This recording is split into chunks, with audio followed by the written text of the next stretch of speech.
Trump सुबह उठने से लेकर रात में सोने तक कब क्या बोल जाएंगे और कब क्या ऑर्डर पास कर देंगे, ये सिर्फ और सिर्फ ट्रंप ही जानते हैं। जिस ट्रंप ने अभी 2 दिन पहले ही हॉर्मुज की नाकेबंदी का ऐलान किया था, अब नाकेबंदी पूरी तरह खत्म करने का ऑर्डर दे दिया है।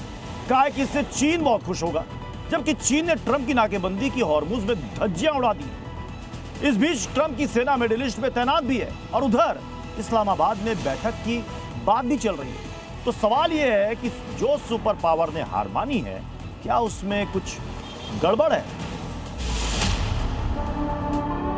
युद्ध ट्रंप की सोच वाली भूल भुलैया में फंस गया है। कभी सीज फायर, कभी शांति संधि, कभी युद्ध कुछ घंटों में खत्म करने का ऐलान, कभी ईरानी डेलीगेशन के प्लेन को उड़ाने वाली साजिश का खुलासा। ट्रंप करना क्या चाहते हैं? कंफ्यूजन ही कंफ्यूजन है।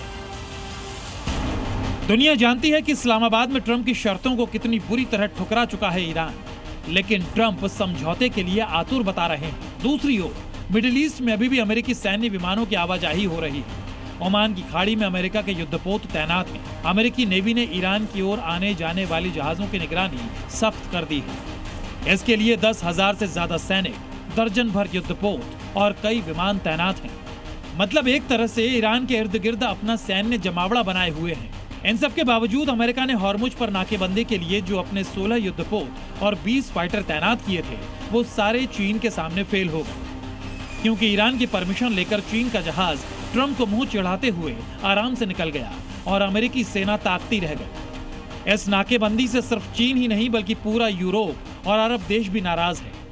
सऊदी अरब के विदेश मंत्री ने यहां तक कह दिया कि अमेरिका के भरोसे अपनी सुरक्षा खतरे से खाली नहीं। अरब देश ये देख चुके हैं कि ईरान ने किस तरह 40 दिन की जंग में अमेरिका को धूल चटा दी। ईरान अरब देशों पर हमले करता रहा और ट्रंप बयान पर बयान बदलते रहे।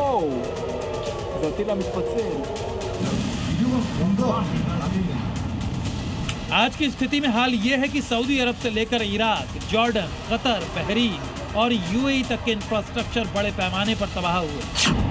ऐसे में अमेरिका का भरोसा कौन करे? अब तो ईरान से बातचीत पर भी नरम पड़ने लगे हैं ट्रंप और उनकी कोर टीम। यानी जो ट्रंप 12 अप्रैल तक ईरान से संवर्धित यूरेनियम हर हाल में हटाने और परमाणु कार्यक्रम रोकने की बात कर रहे थे, वो अब ईरान को लालच देने पर उतर आए हैं। इस बीच ईरानी डेलीगेट्स का दावा है कि इस्लामाबाद से लौटते वक्त उनका प्लेन उड़ाने वाले थे ट्रंप। क्या जिस तरह से ईरान को बातचीत के भरोसे में लेकर सुप्रीम लीडर आयतुल्ला खामनेई के बंकर पर अचानक हमला कर दिया, क्या खामनेई की हत्या की तर्ज पर ईरान के 71 नेताओं को मारकर ईरान को घुटनों पर लाना चाहते थे ट्रंप? प्रतिनिधिमंडल के साथ गए प्रोफेसर मोहम्मद मरांदी ने लेबनान मीडिया को बताया कि उनके प्लेन पर हमले की वार्निंग दी गई थी, जिसके चलते तेहरान वापस आते समय ईरानी ग्रुप ने तय रास्ते की बजाय वैकल्पिक रास्ता अपनाया।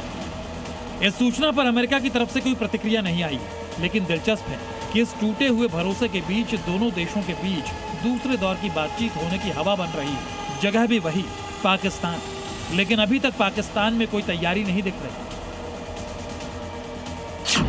इस्लामाबाद में दूसरे राउंड की बातचीत में ईरान, अमेरिका एक दूसरे पर कितना भरोसा करेंगे? और सवाल फिर वही है कि क्या ट्रंप बातचीत के नाम पर फिर से ट्रैप तो नहीं बिछा रहे? ब्यूरो रिपोर्ट, जी मीडिया।